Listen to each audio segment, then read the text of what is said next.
ইনশাল্লাহ সরকার যে প্রতিশ্রুতি দিয়েছেন, রাষ্ট্রের আইনজীবী হিসাবে আমি যতটুকু জানি সরকার তার প্রতিশ্রুতি রক্ষা করবেন। কিছু বিচার তো সাক্ষী শেষ হয়ে আর্গুমেন্ট স্টেজে আছে, কিছু বিচার সাক্ষী পর্যায়ে আছে। এর থেকে দ্রুত গতিতে করলে তখন আবার সবাই বলবে জাস্টিস হারির, জাস্টিস বাড়ির। বাংলাদেশের ইতিহাসে এ ধরনের বিচার, এর থেকে স্বচ্ছ বিচার হয়নি। আপনারা দেখেছেন বাংলাদেশের ইতিহাসে প্রথমবারের মতো কোনো মামলার ট্রায়াল সরাসরি টেলিভিশন চ্যানেলে দেখানো হচ্ছে। এর থেকে স্বচ্ছ বিচার আর কি দেখতে চান আপনারা? এটা নিরসনে ইতিমধ্যে আমার জানার মতে বাংলাদেশ সুপ্রিম কোর্ট, মাননীয় প্রধান বিচারপতি, আইন উপদেষ্টা যৌথভাবে অনেকগুলো পদক্ষেপ গ্রহণ করেছেন। সেই পদক্ষেপের পার্ট হিসেবে আপনারা কিছু কিছু ভিজিবল দেখছেন। এখন সিপিসিতে অ্যামেন্ডমেন্ট আনা হয়েছে। আপনারা দেখেছেন গতকাল প্রথমবারের মতো নারায়ণগঞ্জে ডিজিটাল বেল বন্ড সাবমিট করা উদ্বোধন করা হয়েছে।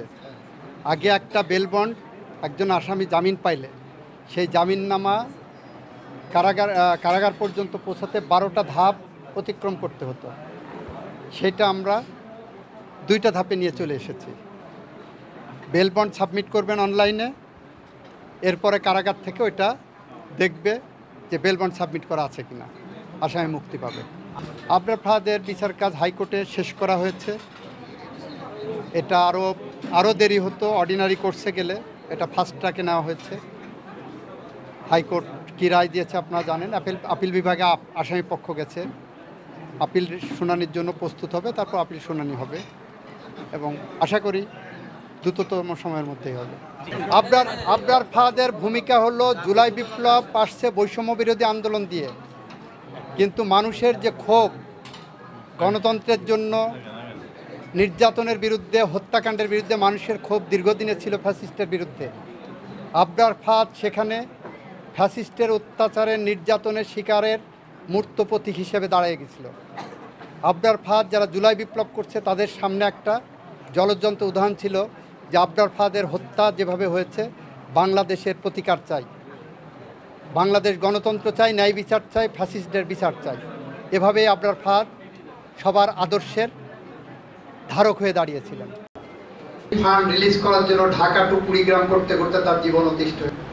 আর পাশের যে বিল্ডিংটার কথা বলা হয়েছে, এটি সেই সম্পর্কের সূত্র ধরে বাবার সম্পর্ক, মায়ের সম্পর্ক।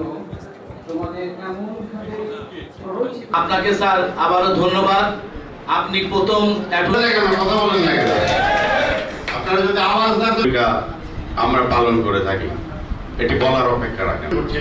আমাদের পক্ষেই রায় আছে, সেটি ওখানে। সহকর্মী বন্ধুগণ, আসসালামু আলাইকুম ওয়া রাহমাতুল্লাহি ওয়া বারাকাতুহু। আপনার যে অবস্থান, আমরা আত্মীয়তার সঙ্গে সেই সাহসী আজকের অনুষ্ঠানে